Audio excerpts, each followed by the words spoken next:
Hi everyone, my name is Mauricio Lastres. I'm a racing driver and racing and engineering coach. And today I'm going to bring you a little bit of something different. Today we're going to do what it will hopefully be part one of a series of videos. We're going to be doing interviews with real life racing drivers.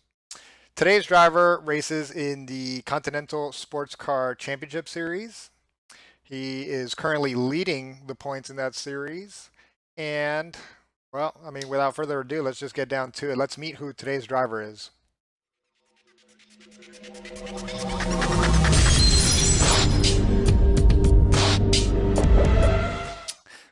All right, so we have Dylan Murcott with me.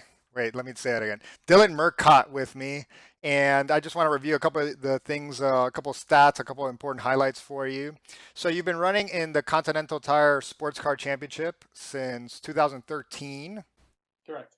And yeah, so you ran that series. You ran Lamborghini Super Trofeo. Before that, you ran Spec Miata, and currently you are the driver of the RS1 Porsche Cayman, number 28, correct? Correct. And you are leading the points currently in the Continental Tire Sports Car Championship. Correct. With 2 races to go. 2 races to go. You're leading by 19 points. You and your teammate got the win in the most recent round at Virginia International Speedway Raceway, and that was the 50th win for Porsche in the series. Correct. So congratulations on that. Big deal. I saw the race. I caught up. I was catching up with a lot of the races. I mean, I watch them anyway, but even this morning I was watching the Mosport race, which seemed like a really good one. I didn't get to finish watching it. That was fun. Yeah, but you had a lot of heat on you at the beginning of the race. Like on your stint, like there was a lot of heat from one of those Mustangs. So clearly, it looks like you're a pretty cool customer. Yeah. That was a fun stint for sure. That was a great battle with, I think it was 2 McLarens in front of me, and then I had the Mustang right behind me for a good 30 minutes. That was that was a lot of fun. So congratulations, congratulations on the success. I guess I just want to get.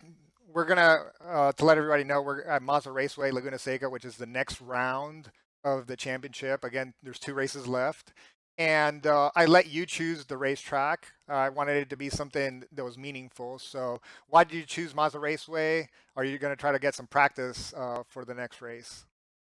Yeah, usually before every race, I like to do maybe like an hour or so on iRacing just to relearn the track.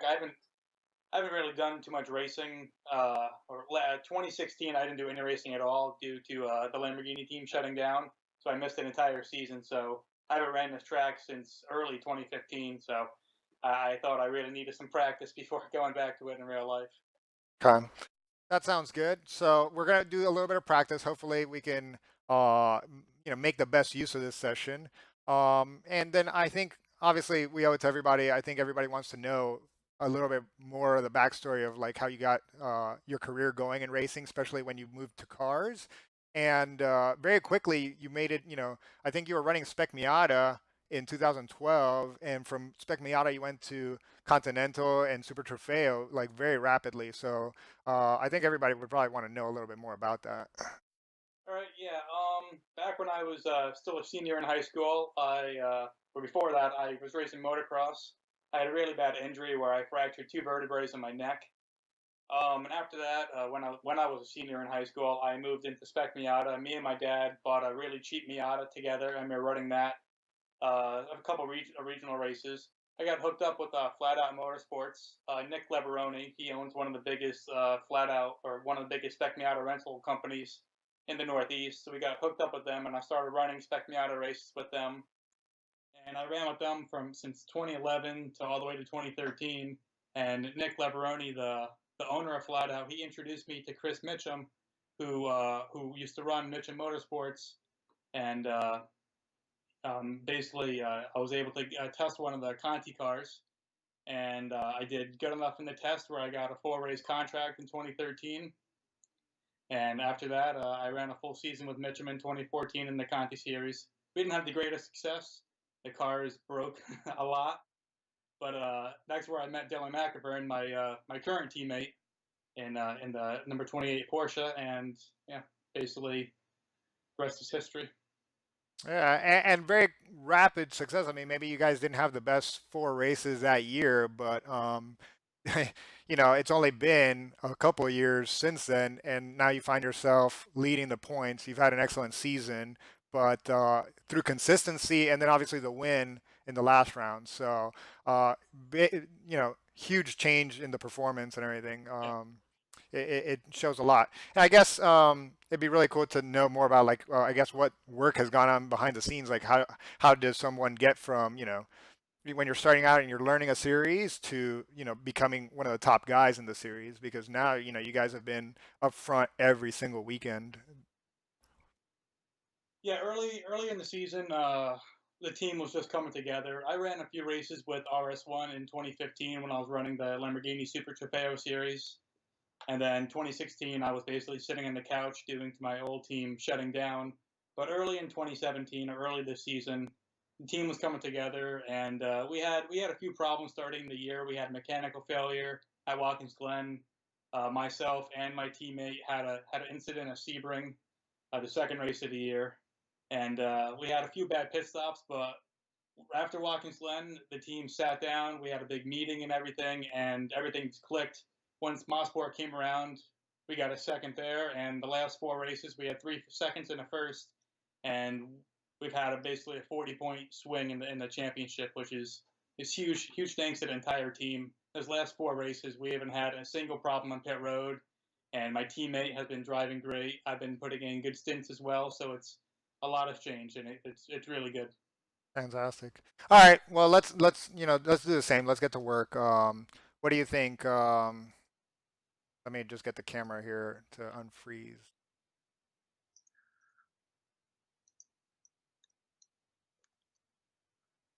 Okay, there we go. All right, so let's go. Let's do a little bit of lead follow maybe, and we can keep talking. All right, All right, sounds good. let's go.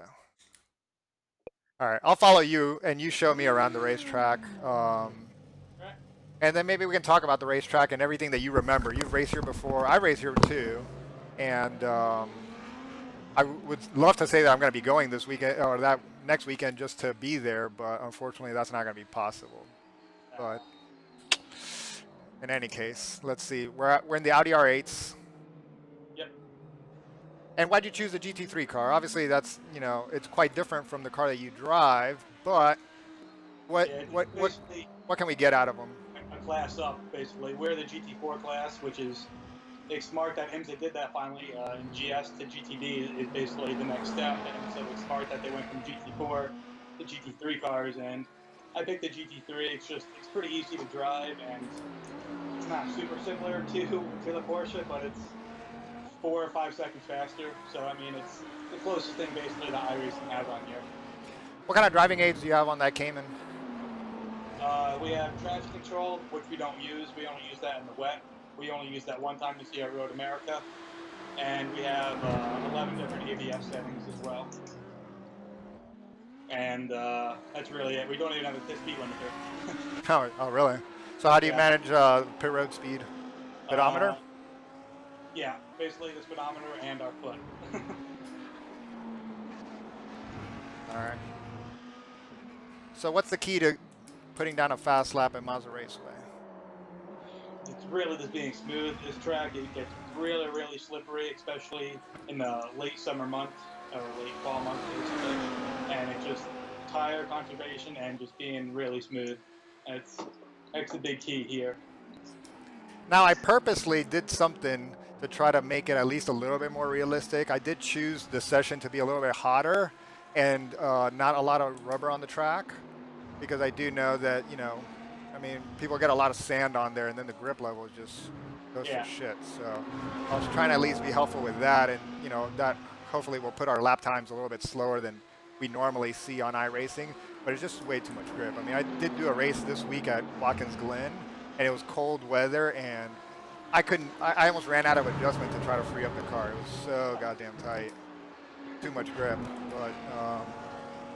But now, this I think will hopefully help a little bit. Make it a little bit more realistic. It feels pretty good. It feels, it's too deep. It feels pretty realistic, for sure. So is there any corner, like, I don't know, I forget the number. I mean, I know like which one I like the most, which we just went through. I love the rainy curve. And there you go. I love the rainy curve. I think that's the most fun corner, and I think that the one that gets my I guess attention the most is what is it? Turn 6, the one before the corkscrew. Yeah. Oh, that corner is. I mean, that can make or break a lap right there. Either you brake too early and then your entire lap is destroyed, or you brake too late and then you go off track and again your entire run is just destroyed that lap. So it's really hard to get that corner perfect. You can always think, oh, damn it. You can always think you can go a little deeper until you go too deep and then you're in the sand. Yeah, and the other thing I guess is that it's a really that's where the pressure is to get a good corner through that one because it obviously leads to a big passing Yeah. zone to the top of the corkscrew. So you mess that up, and you're on your heels. You're really vulnerable. So it's a tricky corner that's massively important. I agree. I agree. So I think we're doing really well, and you showed a great ability to take that pressure at most sport. So I don't know, maybe we can do like a little bit of an exercise here and see if you can try to hold me off and see what kind of strategy you have if somebody's trying to like pressure you from behind in the race.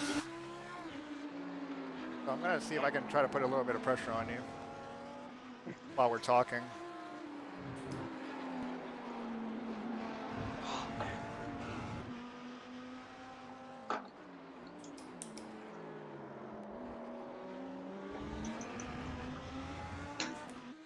It's tough with this baseline setup. Yeah. That's one thing I'm not the greatest at is setting up cars. I'm glad I got a really good team to be able to do that for us.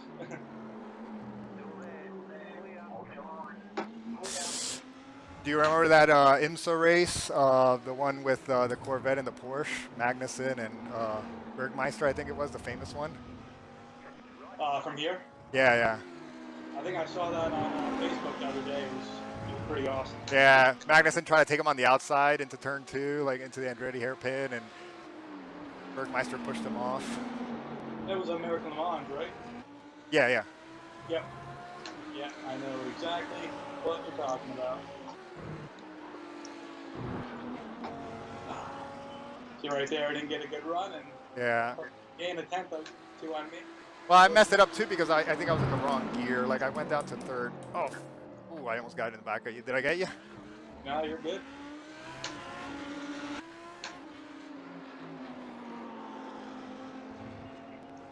It's been a long time since I've driven this track with this type of car, so I'm just all over the place with the gears. What do you like to do when you're, going to a new track in real life? I guess more interesting thing actually would be what your mindset is going into practice sessions at a track. All right, assuming that you've already done your homework, you've been on iRacing. There we go, there we go. Making me go to the outside. It won't turn. I'm on the outside again. Basically, on practice, all we're trying to do is just work on the setup, and the team expects us to really know the track. So basically, we're just working on the setup, and we usually go on start practice on really old tires to simulate a race run, like late in the session or late in the race, and that's been working pretty well for us all year. Uh-huh. Oh, yeah. There we go, there we go.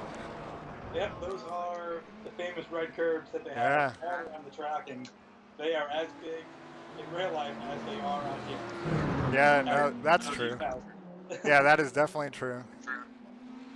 Yeah, they look so big in real life, and yeah, they did nail it on the simulator. Yeah. All right, let's see. God. Oh, need a wrecker? Yeah, that's an expensive one. That's good fun. All right, so I mean that's actually really good information though about like the strategy that you guys go through, putting on the old tires and everything. That's actually really interesting. I guess as a driver, then, so now you've got a few laps in there and everything. At what point do you guys actually focus on qualifying, say, and then what's your mindset and how do you prepare for that? In particular, in my case, like I know for some reason, at some point in my life when I was much younger, like still not even really racing, but just playing online games and maybe karting, I feel like I was decent at qualifying. And then for some reason, like maybe I just stopped trying and I just assumed. But my qualifying has been like really poor. So now that's just something now that I'm having to focus on like getting better at. But what's your thoughts into qualifying sessions? Well, we usually do, like I said, we usually go out in the old tires, and then once the tires get too beat, we will put on. Or I usually put on. I usually get a brand new set of stickers, new tires, because I'm usually the one qualifying. I'm the starting driver of the two drivers, and it doesn't really matter who starts. Me and my teammate, every session we're within a tenth or two of each other, which makes us a great pairing. Which is probably why we're doing so well in this season, because our driving styles are very similar and our times on the track are very similar. But going to qualifying, usually I'm thinking I just need to get a good lap in, and we only have 15 minutes always for practice or for qualifying sessions. On a short track like this, we'll probably get 8 or 9 laps in a qualifying, but you never want to do that many laps because you have to start on the tires that you qualify on. So with these tires, lap like 2 or 3 is like the money lap. So maybe you really only get like 2 or 3 money laps and then got to call it quits to save the tires for the race. Yeah, do you ever have any issues with traffic in your sessions? Yeah, usually, which is crazy. The ST cars, the slower class, is what they do at the sessions when the ST cars get the checker flag, we get the green flag. So when we're on our out lap, they're on their cool down lap, and coming to the green sometimes we have the ST cars hitting us with traffic, and that's just the worst. Getting your lap messed up by a slower class car. It's just that's the worst. I think that's the perfect segue to something that I guess I didn't really plan to talk about. But so in iRacing, they've been putting out a lot of new cars this summer, and that's led to the IMSA series getting really big. And that's led to a lot of issues with mixed class racing. And apparently, people are wrecking all over the place. And a lot of drivers don't know how to handle mixed class. I was thinking about putting out a video one day on, you know, the true driver mentality. I think some people are like trying to run qualifying laps in traffic with slower cars, and yeah, I don't think they really get the mentality. And I was going to use one case I was going to put example of is the Lime Rock race and get some footage off of that to show, sometimes, you just have to eat it and, lose a little bit of time. You can't just plow in the back of a car and get angry that they didn't move out of your way. So I Exactly. guess, how do you deal with slower class traffic? Like when you're in a racing situation, I mean, it gets hot, but like, how do you balance pace with not wrecking? Um, Usually the top drivers in the ST class usually are respective. I mean, respectful. They'll get out of the way, but some of the slower cars, they just don't know where to go. And that's the worst thing is just hold your line. If people try to move out of the way for you, that's just that's the wrong thing to do. But how do I deal with it? You got to be really patient. And VIR, for example, it's a good example. Me and the Mustang and the Camaro, we had 20 seconds over fourth place. We gapped the entire field, and we were catching up to ST cars. First and second, they were really diving through the ST cars, and I knew my place and where we are in the points and what my goal was for the stint. So I was trying to be a little more careful around the ST cars and basically just pass them on the straightaway and not dive it into a corner when there's still an hour and a half left in the race. That would be the worst thing is to wreck the car with 90 minutes left to go in the race when my teammate is set to get in, and my goal is just to keep the car clean in the top three for my teammate. So basically, you just got to keep it clean and just try to keep a cooler head around the slower class cars. Exactly. Yeah. I mean that's perfect, and I think that's what everybody needs to learn. So I think that's going to be big for them. Um, Harder said than done.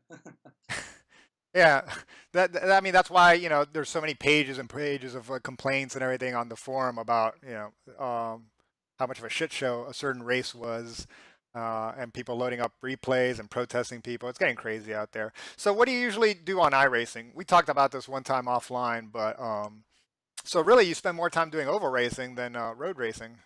Yeah, I'm a huge NASCAR fan. I watch all the races. I know personally probably 5 or 6 people who race in the Xfinity Series and one or two that race in the Cup Series. And one of the guys I ran Lamborghinis with in 2015, his father owns a team in an Xfinity Series. I think it's called Precision Performance Motorsports, something like that. It's the 46 car in Xfinity, and it's a great road course car, and it's a top 15 car on the oval side. And been dying to get in there, but haven't had the opportunity yet. But I'm a huge NASCAR fan, and I love doing it on here. The competition on the oval side is incredible. There's so many top drivers on iRacing, and truly that's my goal at some point before my racing career is finished to do a one or two NASCAR races in real life. That'd be a lot of fun. Doing a road course would be a dream. Road America or Mid Ohio would be.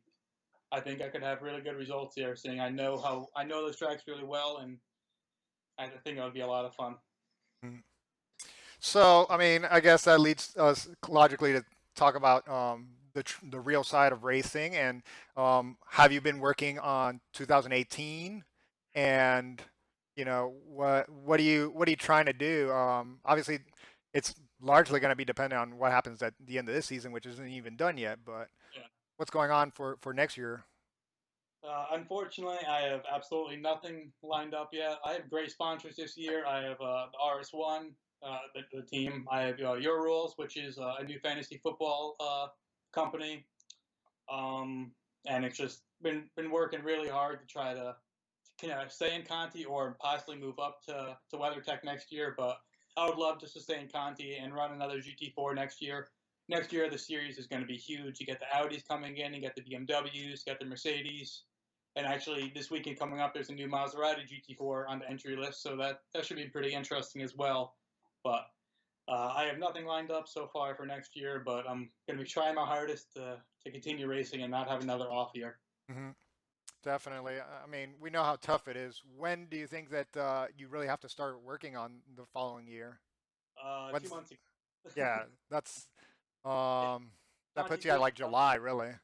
Yeah, Conti is really tough. I mean, the Roar is beginning of January, so and the season ends the first week in October. So you basically have 2 months before the Roar, the testing at Daytona, to have something settled. So last year, this deal came together with me, Dylan, and RS1 in beginning of October. So hopefully something can happen again in the beginning of October.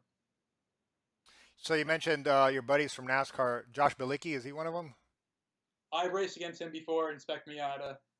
Brandon Godovic, he runs Lamborghini Super Trofeo series, and he's done a bunch of Xfinity races for his father's team.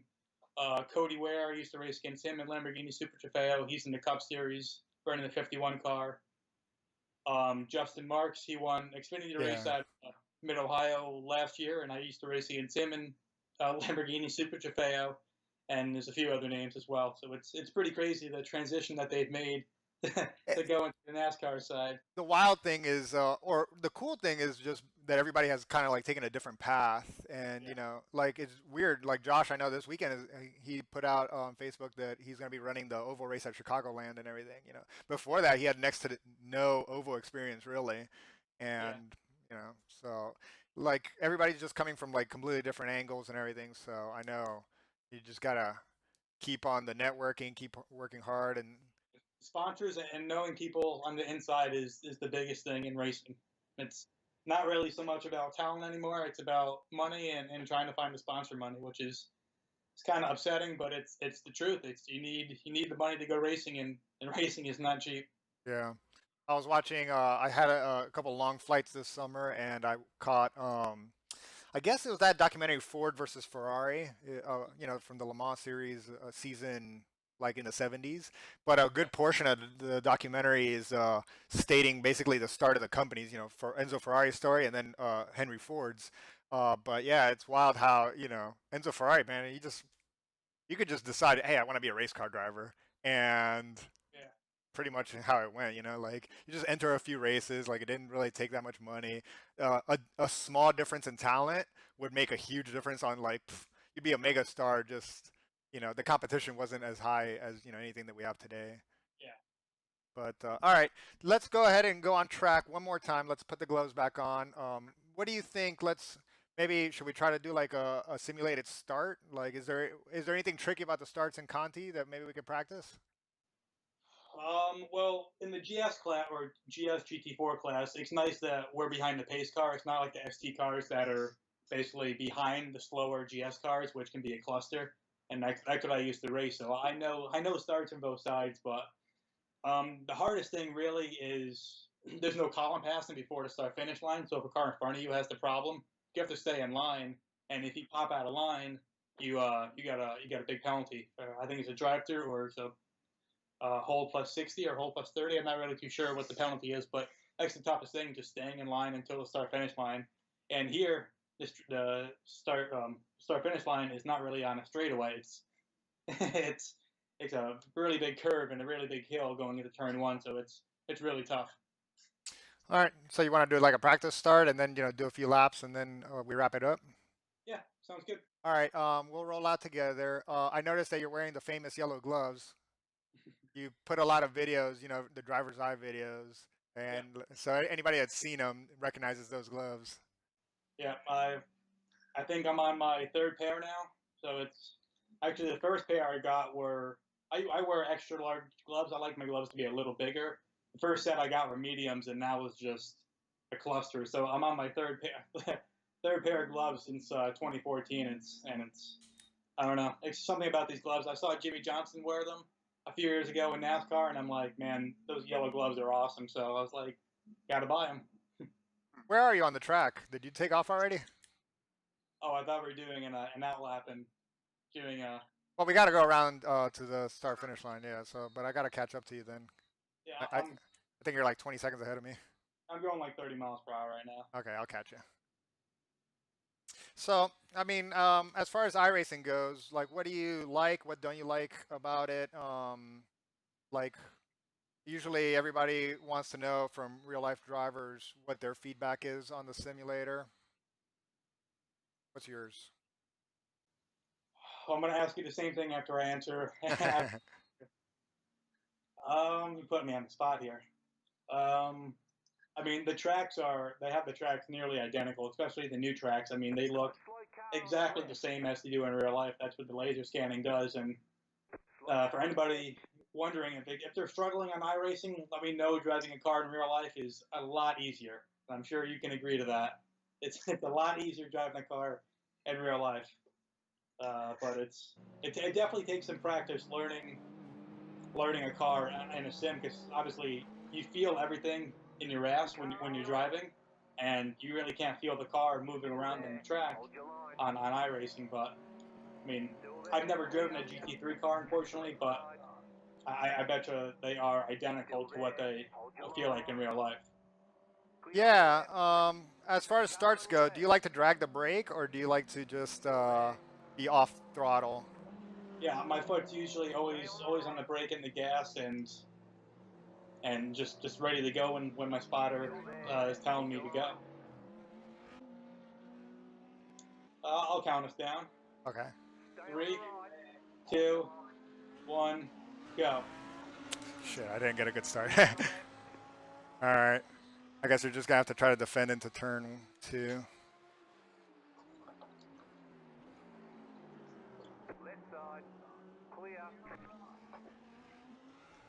Just, I can't make that outside line work yet.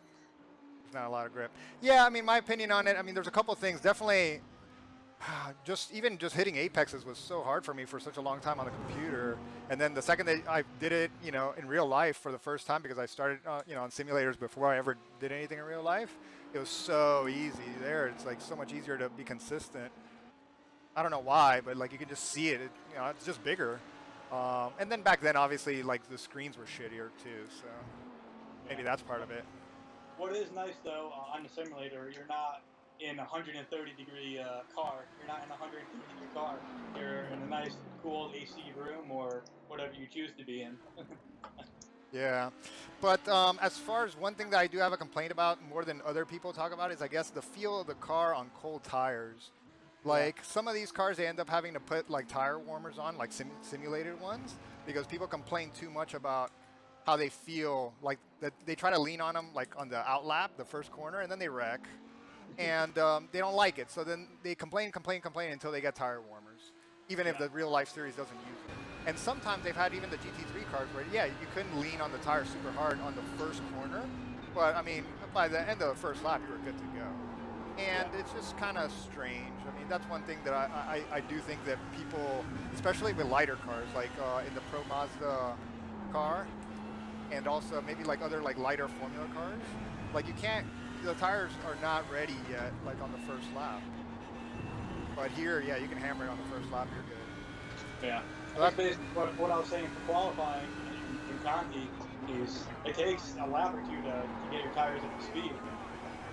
And it's just, well, this can be sketchy. oh shit, I'm off. I'm in the dirt. Didn't hit you though. No, that was clean. I really thought I could make it, but that's too much understeer. I did not expect, first I didn't really think that you were going to stick your nose in there. I thought you were going to, do, what is it, what's the poker term? Apparently you play poker.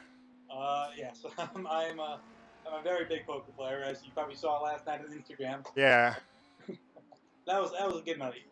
That was a good night. Just bluffing, basically. Yeah. I thought you were going to bluff going into that corner, so I was planning to make that apex, and then I saw that you weren't. And then I still thought I could make it. I trail brake hard enough, but no, the setup is just too tight.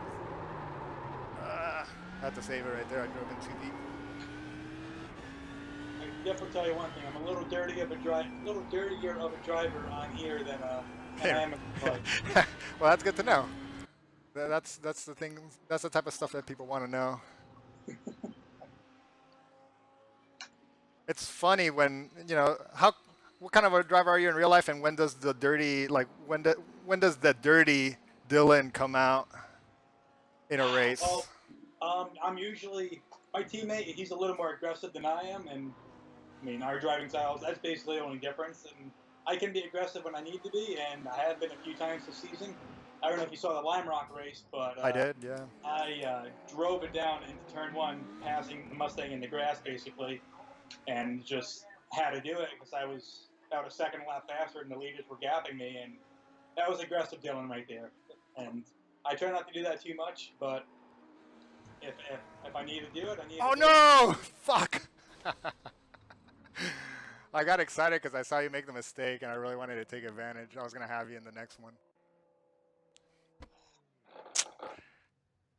Well, that was good fun. Well, I don't feel bad. I spun there earlier, so I'm glad we both spun in the same corner. Yeah. Well, all right, we're even, Steven. We're even, Steven. Are you okay? Yeah. I'm all right. That's one thing too. When you crash on the sim, it doesn't hurt as much as you do in real life. Now my pocketbook is just as empty as it was before, but it's not any emptier. Exactly. All right. Is there anybody that you want to thank? Anything else that you want to mention? Just want to thank the entire RS1 team, Yourulz, and my teammate just for having an amazing season. Hopefully, we can keep it going at Laguna in about a week, and just hopefully we can wrap up the championship. That would be a lot of fun. And thank you for doing this. It was a lot of fun. Yeah, thank you. I really appreciate you coming out and doing this and going through all the work. We've been talking about this for almost 2 weeks, so I really appreciate this. Is the first one. You were the guinea pig, and I hope it comes out really well and people enjoy watching it. But thank you so much. I had a lot of fun too, and best of luck next week. And then at Road Atlanta, I hope that you guys wrap up the championship for yourselves, for your future career, and for the team. Same. Thank you. I appreciate it. Best of luck. Thank you, man. All right, there we have it. I hope you guys enjoyed watching that. It was definitely fun doing it. Thanks again to Dylan Murcott, and I hope that he and his teammate and the rest of the RS1 guys can continue leading the championship and bring that trophy home. I want to thank you guys for watching at home, and I want to remind you to subscribe to my channel. We have a lot of fun videos, usually on a technical basis. Sorry. Usually they're of a technical nature, but I'm going to be coming out with more fun videos, and hopefully we'll be able to do more driver intros. There's a lot of drivers that I would love to talk to, and do a little bit more of the same thing that we did with Dylan today. So he was the guinea pig.